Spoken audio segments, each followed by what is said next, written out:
வணக்கம். இப்ப ரீசெண்டா நடந்த டிஎன்பிஎஸ்சி குரூப் 2 மெயின் எக்ஸாம்ஸ்ல கேட்ட ஒரு கொஸ்டினை பத்தி தான் நம்ம டிஸ்கஸ் பண்ண போறோம். அது ஒரு preposition ரிலேட்டட் கொஸ்டின்.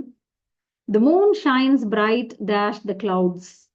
இங்க வந்து நம்ம behind போடணுமா among போடணுமான்னு சொல்லி நேத்து ஒரு ஸ்டூடெண்ட் மெசேஜ் பண்ணியிருந்தாங்க வாட்ஸ்அப்ல. Okay, so there's a story to it. Okay, so let me just share it. So இங்க டிஎன்பிஎஸ்சி ஆன்சர் கீயையும் அவங்க ரிலீஸ் பண்ணிட்டாங்க. அதுல இருக்கிற ஆன்சர் பிஹைண்ட் தான் இருக்கு. ஆனா நான் வந்து அமாங் போட்டேன். அது கரெக்டான்னு சொல்லி இந்த ஸ்டூடெண்ட் கேட்டிருந்தாங்க. நானும் இமீடியட்டா என்ன சொன்னேன்னா, ஆமா அமாங் தான் வரும். ரைட், பிஹைண்ட்னா எப்படி கிளவுட்ஸுக்கு பின்னால இருந்துச்சுன்னா அதை எப்படி பிரைட்டா எப்படி ஷைன் பண்ணும். ஓகே, ஸோ அமாங் தான் இருக்கணும் அப்படின்னு சொல்லி நான் ரிப்ளை பண்ணிட்டு அப்புறம் என்ன சொன்னேன்னா, சரி எதுக்கும் என்னோட டீச்சர்கிட்ட நான் கேட்டுட்டு சொல்றேன். Okay, so sometimes all of us are learners all the time, right? So நம்மளுக்கு எல்லா விஷயமும் எல்லா நேரத்துலையும் கரெக்டா தெரிஞ்சிருக்கும்னு சொல்ல முடியாது. அதோட இது வந்து வெறும் பிஹைண்ட் அமாங் பத்தி உள்ள விஷயம் மட்டும் இல்ல, இந்த கான்டெக்ட்டும் ரொம்ப முக்கியம், ரைட்? ஸோ இங்க ஒரு கர்டன் பின்னால அவன் ஒளிஞ்சுக்கிட்டு இருக்கான் அப்படின்னா அங்க நம்ம கட்டாயம் பிஹைண்ட் போட்டுருவோம். பட் இங்க இந்த பர்டிகுலர் கான்டெக்ஸ்டுக்கு என்ன ஆன்சர் கரெக்டா இருக்கும், ஏன், அதெல்லாம் தான் நம்ம பார்க்க போறோம். ஓகே, ஸோ நான் அவருக்கு மெசேஜ் பண்ணேன். He's British. அப்புறம் அந்த இதெல்லாம் பார்த்துட்டு he gave a long explanation. So அதை தான் நான் இப்போ ஷேர் பண்ண போறேன், ரைட்? ஸோ முதல்ல கொஸ்டினை நம்ம பார்ப்போம் with the options, right? I'm sharing the screen. ரொம்ப பியூட்டிஃபுல் எக்ஸ்பிளனேஷன் கொடுத்துருக்காரு. Choose the correct preposition. The moon shines bright dash the clouds beside, among, behind, between. அப்புறம் இந்த answer not known. Okay, so 5 options, right? So அதுல பிஹைண்டா அமங்கிறது தான் ஒரே குழப்பமா இருக்குன்னு சொல்லி அவர் மட்டும் இல்ல, இன்னைக்கு காலையில கூட இன்னொருத்தவங்களும் யூடியூப்ல கேட்டுக்காங்க காமெண்ட்ஸ்ல. ஓகே, ஸோ அவங்களுக்கும் நான் தான் ஆன்சர் பண்ணியிருக்கிறேன். இந்த மூணுமே வந்து பாசிபிள் ஆன்சர்ஸ் தான், among, behind, between. Okay, so அது எப்படிங்கிறத பார்ப்போம் இப்ப. ஓகே, பிசைட் வராது, பட் மற்ற மூணுமே வந்து கரெக்டா தான் வரும். அந்த மாதிரி கொஸ்டின் கேட்கும் போதுதான் அதுக்கு ஒரு பர்டிகுலர் ஆன்சரை தான் கரெக்ட்னு வச்சுக்கிட்டு அப்ப மீதி ஆன்சரை சூஸ் பண்ணவங்களுக்கு எல்லாம் மார்க்ஸ் கிடைக்காம போச்சுன்னா அது எவ்வளவு ஒரு கஷ்டமான விஷயம் பாருங்க. பிகாஸ் லாங்குவேஜ்ல சில நேரம் நம்ம வந்து இது கரெக்ட் இது தப்புன்னு சொல்ல முடியும், அந்த மாதிரி இடங்களும் இருக்கு. பட் சில நேரங்கள்ல இதுவும் கரெக்ட் அதுவும் கரெக்ட்னு பார்ப்போம். ரெண்டுக்குமே கொஞ்சம் வேற வேற கொஞ்சம் ஸ்லைட்லி டிஃப்ரெண்ட் மீனிங்ஸ் இருக்குங்கிறதையும் நம்ம பார்ப்போம், ரைட்? சில நேரம் நம்ம வேற வேற வேர்ட்ஸ் போட்டா கூட மீனிங்ல ஒன்றும் பெருசா வித்தியாசம் இல்லைங்கிறதையும் பார்ப்போம். Excuse me. ஸோ அந்த மாதிரி நிறைய விஷயங்கள் இருக்கு, நம்ம டக்குன்னு இது கரெக்ட் இது தப்புன்னு சொல்லிட முடியாது. Okay, so I'm sharing the explanation that my teacher sent me yesterday. Yeah.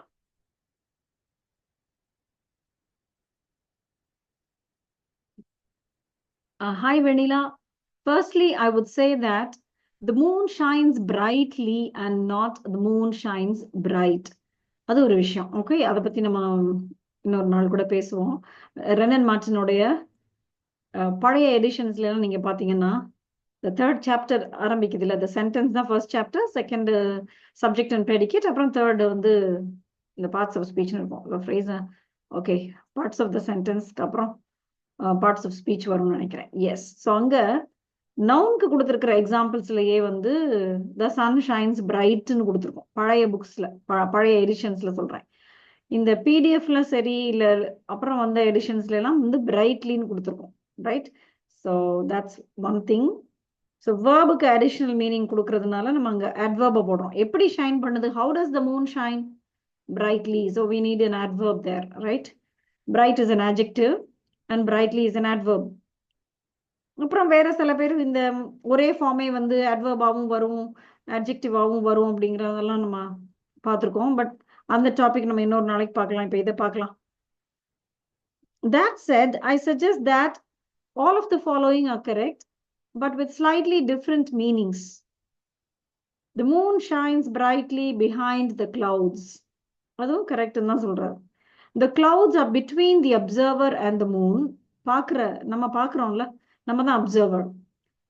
நம்மளுக்கும் மூனுக்கும் இடையில clouds இருக்கு. The clouds are between the observer and the moon, but the light from the moon is bright enough that we can see where it is in the sky. So அது வந்து பின்னால இருந்தா கூட நம்ம அதை பார்க்குற அளவுக்கு அது பிரைட்டா தான் இருக்கு. அதுதான் வந்து behind போடுறதோடைய அர்த்தம். The moon shines brightly behind the clouds. Now the second answer, the moon shines brightly among the clouds. The clouds are all around the moon. சுத்தி இருக்கு. And also possibly between the observer and the moon. However, despite being surrounded by clouds, the moon's light is sufficiently bright that we can see where it is in the sky. So இதோட அர்த்தம் என்ன? So இது நீங்க வந்து கொஞ்சம் imagine தான் பண்ணி பார்க்கணும். அமங்னால என்ன, நம்ம மத்தியிலன்னு சொல்லுவோம். ஸோ நம்ம பார்க்குறப்ப ஸ்கைல இந்த கிளவுட்ஸ் சுத்தி இருக்கு, நடுவுல மூன் இருக்க மாதிரி நம்மளுக்கு தெரியுது. though the moon is far away from the clouds, right? So அதுக்கு நடுவுல அந்த மூன் இருக்க மாதிரி இருக்கு. அதுவும் possible among the clouds. behind எப்போ பாசிபிள்னா அதோட லைட் வந்து bright enough for us to see the moon, right? And another thing, behind ன்னு சொல்லும் போது ஃபுல்லாவே கம்ப்ளீட்லி ஹிடனா இருக்கணும் அப்படின்னு கிடையாது. கொஞ்சம் பாதி உள்ள இருக்கலாம், பாதி வெளியில இருக்கலாம். அந்த மாதிரிலாம் நம்ம பார்ப்போம்ல, மேகத்துக்கு பின்னால இருந்து எட்டி பார்க்குற மாதிரி இருக்கும் நிலா, right? So the third option, the moon shines brightly between the clouds. So betweenும் கூட கரெக்ட் தான். எஸ், ஏன்னா ஒரு ரெண்டு பெரிய கிளவுட்ஸ்க்கு நடுவுல நீங்க பாக்குறீங்கன்னு வைங்க. அப்ப அந்த ரெண்டுன்னு ஏன் சொல்றேன்னா, நம்ம எப்பயுமே பிட்வீன் வந்து ரெண்டு விஷயங்களுக்கு நடுவுல, அமங்கிறது மோர் தேன் டூ திங்ஸ்ங்கிறது பாக்குறதுனால நம்ம அப்படியும் யோசிக்கலாம். பட் பிட்வீன் வந்து ரெண்டுக்கு நடுவுல தான் அர்த்தம் கிடையாது. இப்ப 4 பேர் இருக்கும்போது கூட பிட்வீன் தெம் அப்படின்னு சொல்றது possible, right? Between A and B, between B and C, between A and C. So அது கூட பாசிபிலிட்டி இருக்குது. ஈவன் அதர்வைஸ் இந்த மாதிரி ஒரு விஷயத்த வந்து நடுவுல இந்த கிளவுட்ஸ்க்கு நடுவுல the moon shines brightly சொல்றதுக்கு பிட்வீனும் போடலாங்கிறதையும் சொல்லியிருக்காரு பாருங்களேன். In this case we can see the moon with clouds around it but not obscuring it. மறைக்கல. ஓகே, ஸோ அரவுண்ட்ல இருக்கும்போது கொஞ்சம் மறைஞ்சு இருக்கிறதுக்கும் வாய்ப்பு இருக்கு. பட் பிட்வீன்ங்கிறப்ப நிலா வந்து மறையல. ஸோ the clouds வந்து அதை மறைக்கல. Some grammarians will argue that between can only be used when there are two clouds, one on either side of the moon. But I doubt that many native speakers would take any notice of such a rule. Right? A pedantic grammarian என்னன்னா சின்ன சின்ன விஷயங்கள், சின்ன குட்டி குட்டி விஷயங்கள், rules எல்லாம், the minute details எல்லாம் அதுல ரொம்ப பர்டிகுலரா இருக்கிற ஒரு கிராமரியன் என்ன சொல்லுவாங்க, would suggest that among should be used when there are more than two clouds.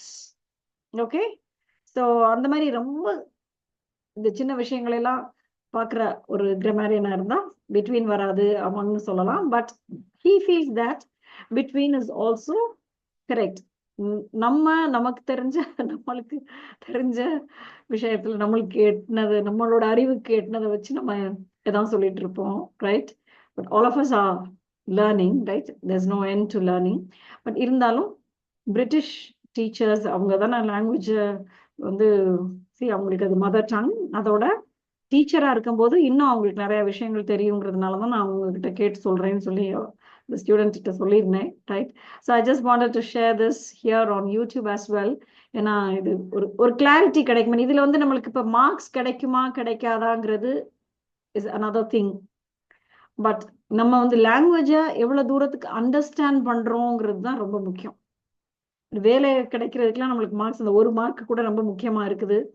So இது வந்து நம்ம எந்த சோர்ஸை வந்து நம்ம கோட் பண்ணி இதுக்கு வந்து நம்ம கிளைம் பண்ணலாம் மார்க்ஸ் அப்படின்லாம் யோசிக்கிறப்ப எனக்கு வேற எதுவும்லாம் தேடலாம் முடியல, right? This is what I could do and I'm sharing it here, right? உங்களோட ஃப்ரெண்ட்ஸ், இந்த எக்ஸாம் எழுதின ஃப்ரெண்ட்ஸ் இந்த மாதிரி அம்மாங்க எழுதியிருந்தாங்கன்னா இந்த இதை வந்து ரொம்ப யோசிக்காமையே பிஹைண்ட் சூஸ் பண்ணிட்டு வந்திருப்பாங்க.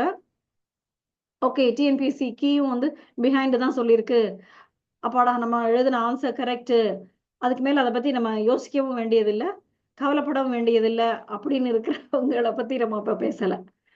லாங்குவேஜை வந்து நம்ம நல்லா அண்டர்ஸ்டாண்ட் பண்ணணும், நம்ம அதை நல்ல கான்ஃபிடென்ட்டா யூஸ் பண்ணணும், ரைட்டிங்லயோ ஸ்பீக்கிங்லயோ.